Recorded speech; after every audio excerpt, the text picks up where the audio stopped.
pasulyap-sulyap, nagpapapansin sa'yo. Umabot sa palitan ng mga mensahe, kilig na kilig ako. Kumusta, kain na, hello, magandang umaga. Ingat ka, pahinga, huwag kang masyadong magpupuyat pa. Naramdaman ng puso na dahan-dahan akong nahuhulog sa'yo. Sa kada araw natin na pag-uusap, meron nang namumuo. Hindi ko na alam kung ano ang patutunguhan. Ang hiling ko lang naman na itong naramdaman.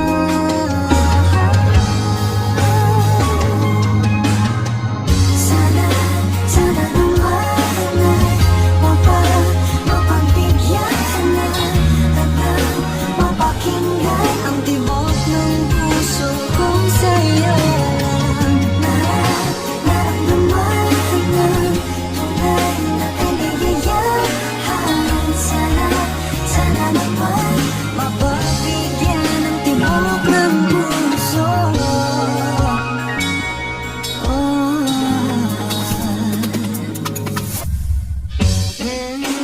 Ngunit biglang katahimikan, wala namang matandaan na nasabi baka sakaling ika'y aking nasaktan.